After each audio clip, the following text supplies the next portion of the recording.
Good morning বন্ধুরা, আজ বানাবো আমি দই চিকেন। চিকেনটাকে আমি 1 ঘন্টা আগে 2 চামচ টক দই মাখিয়ে রেখে দিয়েছিলাম।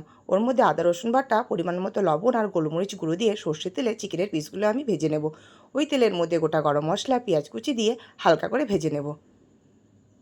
হাফ ভাজা হয়ে গেলে পরে হাফ চামচ চিনি, একটা গোটা টমেটো আর কাঁচা লঙ্কা দিয়েও ভেজে নেব।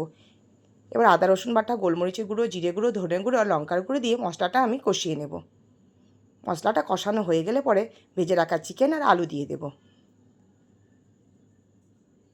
এরপর আমি পরিমাণ মতো লবণ দিয়ে দেব। লবণ দিয়ে অল্প পরিমাণে জল দিয়ে মশলাটা আমি আর চিকেন আলুটাকে সুন্দরভাবে কষিয়ে নেব। কষানো হয়ে গেছে, পরিমাণ মতো জল দিয়ে 10 মিনিট মতো ঢাকা দিয়ে রাখবো।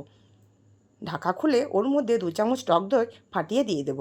একটা ভাজা মশলা করে নেব। জিরে, মৌরি আর কস্তুরি মেথি কাঠখোলায় ভেজে গুঁড়ো করে ওপর থেকে ছিটিয়ে দিলেই তৈরি হয়ে যাবে দই চিকেন।